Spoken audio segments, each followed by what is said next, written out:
আজকে রান্না নিয়ে চলে এলাম। দুপুর আজকে কী করছি দেখো।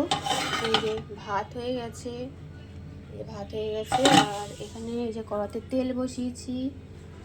আজকে পমফ্রেট মাছ করব, নুন হলুদ মাখিয়ে রেখেছি। এই যে নুন হলুদ মাখিয়ে রেখেছি, পমফ্রেট মাছ করব আর পমফ্রেট মাছের ঝাল করব। আর এখানটায় এই যে লাল শাক না সরি, এখানটায় আছে পাট শাক ভাজা করব আজকে। আমার না পাট শাকটা না একটু দিয়ে খেতে ইচ্ছা করছিল, ওই ডাল দিয়ে পাট শাক ভাজা খুব ভালো লাগে। ওই ডাল দিয়ে খেতে ইচ্ছা করছিল, তো ভাবছি যে একটু রেখে দেবো, পরে ডাল দিয়ে করবো। ডাল দিয়ে খুব ভালো লাগে। পাট শাক তো এমনিই ভালো লাগে, কিন্তু ডাল দিয়ে বেশি ভালো লাগে পাট শাক খেতে।